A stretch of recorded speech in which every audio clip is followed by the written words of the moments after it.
Today I'm going to show you how we photograph for eBay. Now please understand, this is just one of many ways to photograph.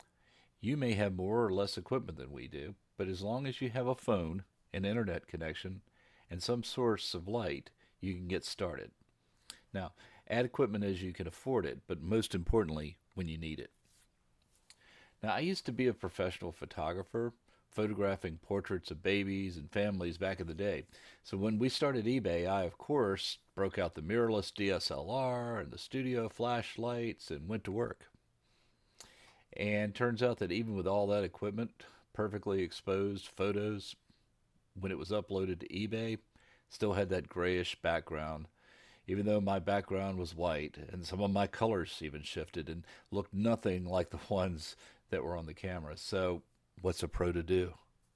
Well, my first inclination was to doctor these in Photoshop, but well, that's not really practical. Since starting our business, I guess in 2017, I've photographed around 20,000 photos. Now, can you imagine how much time I'd spend in Photoshop? No way. Still, it's frustrating to have such great exposures look so bad when it made it to eBay. So one day, my wife Marie said, try using your Galaxy S7 phone in the eBay app. Sacrilege, I said. There's no way. I have all this fancy equipment, and you're suggesting that I could accomplish the same thing with a phone? Well, she was right. Okay, we ditched the flash for constant light. I think it was a Home Depot set of shop lights that we use with fluorescent bulbs inside and some kind of diffuser, maybe a sheet, I guess, put over top of it to diffuse the light, and a white background. That was pretty much it. And then later we bought the Limo Studio lights that we use today. It cost about 150 bucks on Amazon. And this and my phone, that's what we use to this day. So everything you see will be, photographed with just a phone. So you'll see our workflow in an upcoming video, but briefly, I shoot to my phone's camera, saving the pictures on my phone. Then I upload the pictures to eBay from my phone. Then after that, they're automatically backed up by Google Photo, and they're deleted from the camera at that point. Okay, so why not shoot the photos straight into the eBay app? Well, the short answer is I love backups. The more the merrier. I'm in IT, and you can never have too many backups. So that's one reason. But why would you need a backup as for eBay? A lot of people think, well, if you upload the photo to eBay, it's on eBay, you never need to see it again, right? Not necessarily. There's a couple of scenarios where that a backup might come in handy. Number one is probably the most common is if you upload to the wrong draft.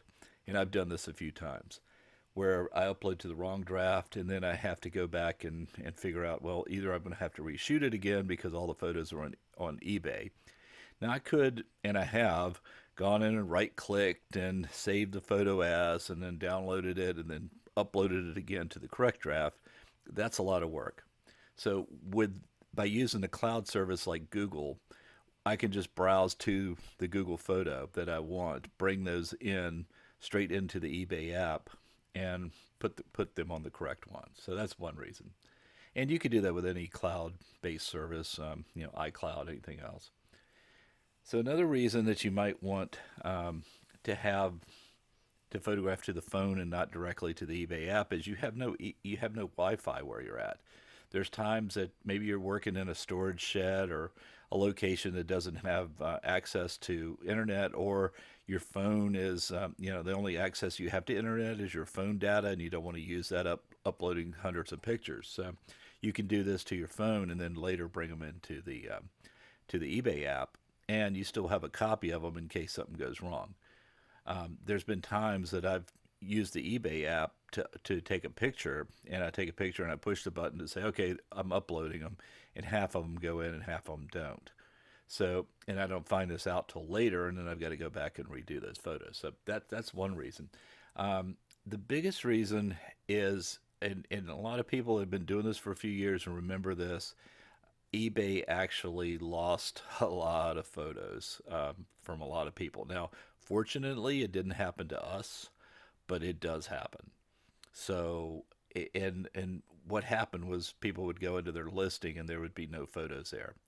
and eBay didn't have a backup of them or didn't have a way to get you the copy of it. People with services like InkFrog, or they were able to pull their stuff back in. Um, but that's a paid service, and it's not cheap. It's a great service, but it's not free as Google Photos is. In Google Photos, we would have been able to just go to that photo because we actually take a picture of the ID number with it as we're doing it and bring it back in. So that's just another reason why you might want to do a backup. So so let's talk about our routines, okay? And again, this is background information. You're going to see this in person in real time. This series is going to be a slow burn, not a fast burn. We're going to show you.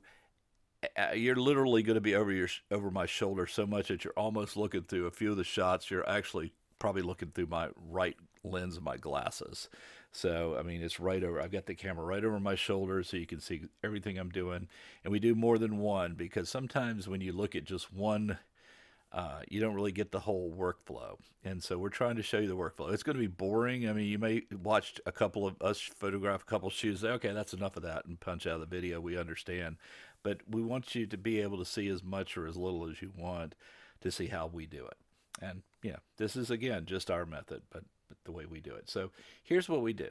Um, I worked in the portrait industry years ago, and I learned that in order to do volume of anything, you've got to have a routine. You've got to have a certain predefined poses of everything that you're going to do. And you're actually posing these things even in product photography, like eBay. So what I have developed through doing it a few times is a routine for each type of thing, like shoes or clothing or whatever. If I'm going to do suits, I do them a certain way. If I do, whatever hard goods, there's a certain flow to them. And there's some oddball things that you just kind of got to wing. But for the most part, if the stuff we do a lot of, like shoes and clothing, that's going to be routine.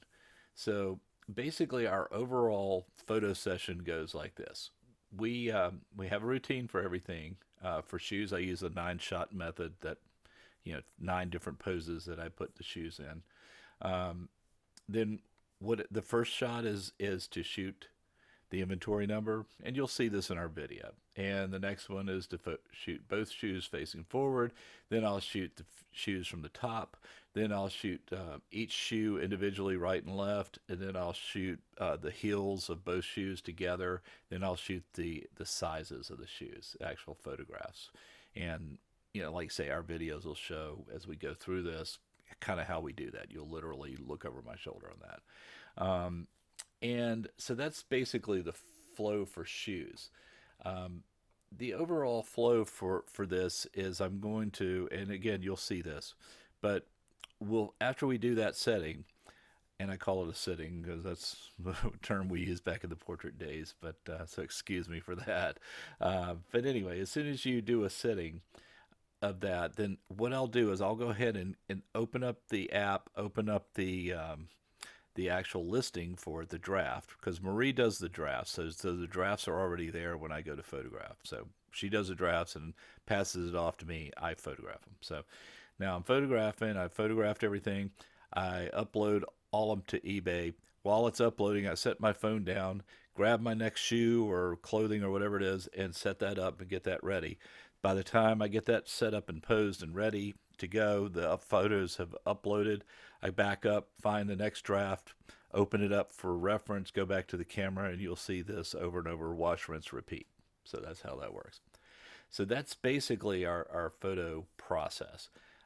We have inventory numbers on things, so in bags that things go in. So once we're done photographing everything, it gets put back in the bag, or it gets, if it's clothing, it gets put in the plastic bags for shipping. It's ready to go, except you'll see all this. So, but that's how our process works. So is it right? Is it wrong? Sure, it works for us, and it's being refined all the time. So I look forward to hearing your comments about things you think, hey, you could do it a little better if you did it this way, and that kind of thing. I'm not going to promise you I'm going to change everything I'm doing, but hey, I'll listen to it, and if it's a good idea, I definitely will we'll give it a try. So please leave some comments, let us know what you think, and I look forward to seeing you in the next video where we're going to actually do some photography. That wraps up this video. If you have any suggestions for what you'd like to see in future videos, please let us know in the comments below. Don't forget to hit the like button and please subscribe to our channel. Thanks for watching.